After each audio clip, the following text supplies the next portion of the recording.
मुल्क के दीगर शहरों की तरह नांदेड़ में भी आज ईद उल फितर का अहतमाम रिवायती जोश व खरोश के साथ किया गया। शहर की दोनों ईदगाहों में हज़ारों फर्जंदान तौहीद ने नमाज ईद अदा की। बड़ी ईदगाह में मौलाना साद अब्दुल्ला नदवी ने नमाज ईद की इमामत की, जबकि सादिक मोहिउद्दीन ने खुतबा पढ़ा। इस मौके पर मौलाना खलीलुर रहमान कासमी और सीनियर कानूनदा एडवोकेट एमजेड सिद्दीकी ने भी इज्तिमा से खिताब किया और अहम नसीहतें की। एडवोकेट एमजेड सिद्दीकी ने अपनी तकरीर में मरकज़ी हुकूमत की जानिब से पार्लियामेंट में मंजूर किए गए वक्फ तरमीमी बिल के हवाले से इजहार ख्याल करते हुए कहा कि ये बिल मुसलमानों के लिए इंतहाई नुकसानदाह साबित होगा। इसके नाफिज होने के बाद मुसलमानों की औकाफी जायदादें हुकूमत के कंट्रोल में चली जाएगी। उन्होंने कहा कि all India Muslim personal law board की जानिब से इस बिल के खिलाफ जो मुल्कीर तहरीक शुरू की गई है, इसकी हिमायत करना हर मुसलमान की जिम्मेदारी है। मौलाना खलीलुर रहमान कासमी ने अपने खिताब में कहा कि मुल्क के मौजूदा हालात बेशक तशवीशनाक है, मगर इससे ज़्यादा सख्त हालात नबी करीम सल्लल्लाहु अलैहि वसल्लम के दौर में भी पेश आए थे। उस वक्त रसूल अकरम सल्लल्लाहु अलैहि वसल्लम ने कुरान की तालीमात को आम किया, जिसके नतीजे में समाज में एक सालेह इनकलाब बरपा हुआ। उन्होंने ताकीद की कि आज भी अगर हम कुरान मजीद से अपना ताल्लुक़ मजबूत कर लें तो कामयाबी हासिल कर सकते हैं। उन्होंने रोज़मर्रा की ज़िंदगी में तिलावत कुरान को मामूल बनाने पर ज़ोर देते हुए कहा कि ख्वाह हमें कुरान समझ में आए या ना आए, इसका मुताला जारी रखना चाहिए। ईदगाह में हज़ारों की तादाद में नमाजियों की आमद का सिलसिला जारी था। नमाज का वक्त 8:30 बजे मुकर्रर था, ताहम कसीर तादाद में लोगों की आमद के बाइस दो जमातों का अहतमाम किया गया। पहली जमात 8:30 बजे और दूसरी जमात 9:30 बजे अदा की गई, जिसकी इमामत मुफ्ती एहसन कासमी ने की। ये पहली बार हुआ है कि दूसरी जमात में इतनी बड़ी तादाद में लोगों ने शिरकत की। ईदगाह का वसी व अरीस चबूतरा नमाजियों से मुकम्मल तौर पर भर चुका था। मौलाना साद अब्दुल्ला नदवी ने इज्तिमाई दुआ करवाई, जिसमें दुनिया व आखिरत की कामयाबी, मुसलमानों की बदहाली के खात्मे और ख़ास तौर पर फ़लस्तीन के मज़लूम मुसलमानों के हक़ में खुसूसी दुआ की गई। नमाज ईद की अदायगी के बाद लोगों ने एक दूसरे से गले मिलकर ईद की मुबारकबाद दी। ईदगाह में सिक्योरिटी के सख्त इंतजामात किए गए थे। पुलिस की बड़ी तादाद अमन व अमान बरकरार रखने के लिए तैनात थी, जबकि खादिमीन उम्मत के वॉलंटियर्स ने भी हस्ब रिवायत ट्रैफिक निज़ाम की बहाली और नज़्म व ज़ब्त बरकरार रखने में अहम किरदार अदा किया। ईद की नमाज में शिरकत करने के लिए आए हुए मुसलमानों को मुबारकबाद देने के लिए नांदेड़ के रुकन पार्लियामेंट रविंद्र चौहान और साबिक MLA मोहन हम्बरडे व दीगर मुअज़्ज़िज़ शख्सियात भी मौजूद थी। शहर की तमाम छोटी बड़ी मसाजिद में भी नमाज ईद के रूह परवर मनाजिर देखने को मिले। मजमूई तौर पर ईद उल फितर खुशी, मसरत, अमन व अमान के माहौल में मनाई गई। Bureau report, MCN Urdu news. एक महीने की उन्होंने मशक्क़तें उठाई थीं, उसके इनाम का दिन है और ये मौका है कि जिसमें हम एक दूसरे को मोहब्बत बाँटें और एक दूसरे से जो है सो अपने गिले शिकवों को दूर करें। और असल उम्मत की कामयाबी इसी में है कि हम आपस में एक हों, मुत्तहिद हों और एक दूसरे के साथ जुड़ें, तो इंशाअल्लाह इसका बड़ा फ़ायदा होगा। अल्लाह ताला से दुआ है कि अल्लाह तबारक व ताला हमारे इस ईद को हमारे लिए और सारे आलम इस्लाम के लिए मुबारक बनाए। और हम इस मौके पर यकीनन हमारे उन मज़लूम भाइयों को भी याद करेंगे जो इस मौके पर तकलीफ़ और मुशक्क़तों में ज़िंदगी गुजार रहे हैं, खुसूसन अहले फ़लस्तीन व गज़ा और इसके अलावा तमाम आलम इस्लाम के वो मुसलमान, हम उनके गम में बराबर के शरीक हैं। इस मौके पर अल्लाह से दुआ करते हैं कि अल्लाह ताला उनके लिए राहत, चैन और सुकून के रास्ते निकालने के फ़ैसले फरमाएँ। रहमतुल्लाहि बरकातुहू। अल्लाह ताला का फजल व करम हुआ कि उसने हम सब को फिर से ये खुशी और मसरत का दिन अता फरमाया। अल्हम्दुलिल्लाह, अल्लाह ताला हम सब की नमाज़ों को, रोज़ों को, ज़कात, फितरात और सारी इबादतों को कबूल फरमाए।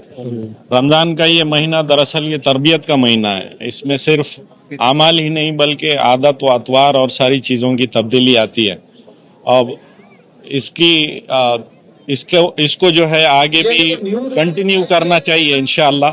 तो हम आप तमाम से ही हमारी गुजारिश है कि जिस तरह हमने रमज़ान में अपनी आदतों को तब्दील किया और गैर ज़रूरी अशिया से खाने से भी हम रमज़ान में रुकते रहे, उसी तरह साल के बाकी अय्याम में भी जिस तरह ये सिगरेट नोशी है, गुटखा और तंबाकू नोशी, इन तमाम चीज़ों से रुकें, क्योंकि हमारे इस मुल्क में कैंसर की वबा बहुत तेज़ी से फैल रही है تو اللہ سب کینسر کے مریض اور باقی تمام امراض میں جو مبتلا ہیں سب کو صحت کاملہ عطا فرمائے.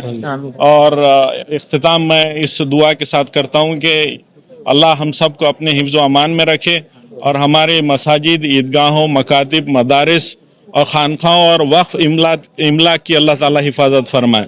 اور آخر میں آپ تمام کا، خصوصاً میڈیا حضرات کا جنہوں نے نماز کی وقت کی تشہیر اچھی طرح سے کی، اور اس کے ساتھ ساتھ ضلع انتظامیہ، کلیکٹر صاحب اور ایس پی صاحب اور بلدیہ کمشنر صاحب، خادمان امت اور پاکیزہ ویلفیئر سوسائٹی، اور اس کے ساتھ ساتھ جو حضرات بالواسطہ یا اس میں تمام انتظامات میں شامل رہے، اللہ تمام کو جزائے خیر عطا فرمائے.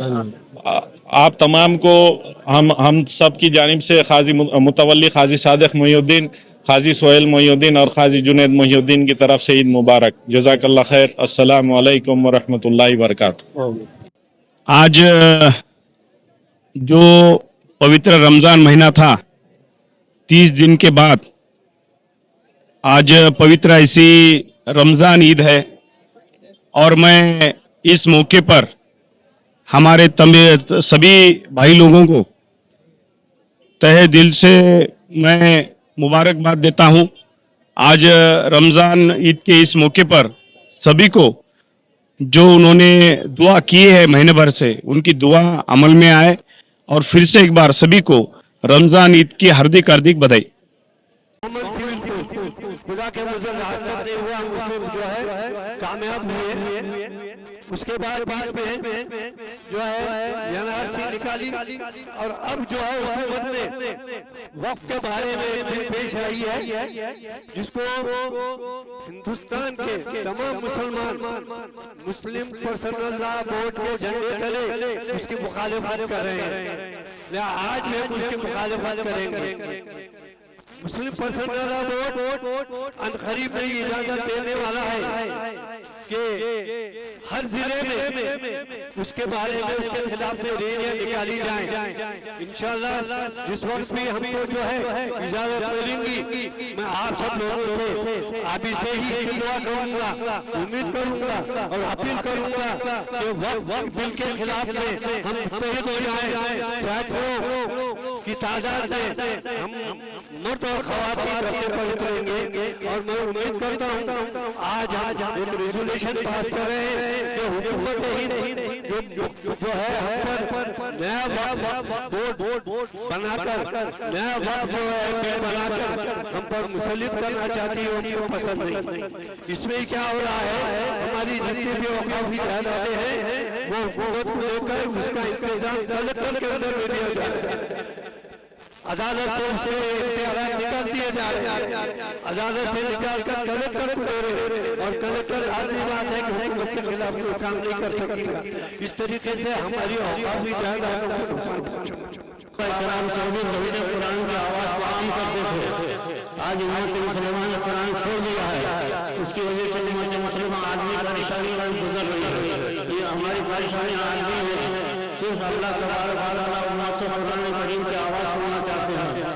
میرے عزیز دوستو، یہ بہت حیرت کی بات ہے کہ جن جسموں کو حضور صلی اللہ علیہ وسلم نے قرآن کریم کی طاقت کے ذریعے سے جو ہے کامیابی حاصل کیا تھا، آج وہی طاقتیں آج دنیا میں شرارت کر رہی ہیں. کیا ہم آج قرآن کریم کی تلاوت سے دنیا کو قابو نہیں لا سکتے؟ یہ ایک روحانی تعلق ہے جس کو ہم سمجھ نہیں پا رہے کہ اللہ تبارک و تعالیٰ کا کلام زمین پر اگر پڑھا جائے تو آسمان والا حرکت میں آتا ہے. اس کے سوا کوئی ہماری ہر حرکت میں اللہ کو حرکت میں نہیں لا سکتے. 10 لاکھ آدمی روزانہ خانے کعبہ میں عبادت کر رہے ہیں. حج کے موقع پر 40 لاکھ آدمی اور کروڑوں لوگ روزہ رکھ رہے ہیں، لیکن اللہ کی آسمانی طاقت زمین پر حرکت نہیں کر رہی ہے. اس کی وجہ سے ایک یہ ہے کہ آسمان سے جو چیز آئی تھی اس دنیا کے اندر، کہ قرآن کریم، وہ قرآن کریم امت سے نکل گیا، امت اس کو تلاوت کرنے کا تیار نہیں ہے. میرے عزیز دوستو، اس زمین کے اندر اللہ کی طاقت کو اگر حرکت دینا ہے تو صرف امت مسلمہ کی قرآن کی طاقت ہے. ہمارے گھروں سے روزانہ قرآن کی تلاوت کی آواز آنا چاہیے. مسجدیں قرآن کریم کی تلاوت سے گونجنا چاہیے. راتوں میں ساری مسجدیں بند ہے دنیا کے اندر. یہ کیوں قرآن کریم کی تلاوت سے گونجتی نہیں؟ सिवाय इसके कि मस्जिदों में खर्राटों की आवाज़ आ रही है। कुरान करीम की तिलावत हर गरीब के घर से, अमीर के घर से, बादशाह के घर से, फकीर के घर से, पढ़े लिखे के घर से कुरान करीम की तिलावत की आवाज़ आनी चाहिए।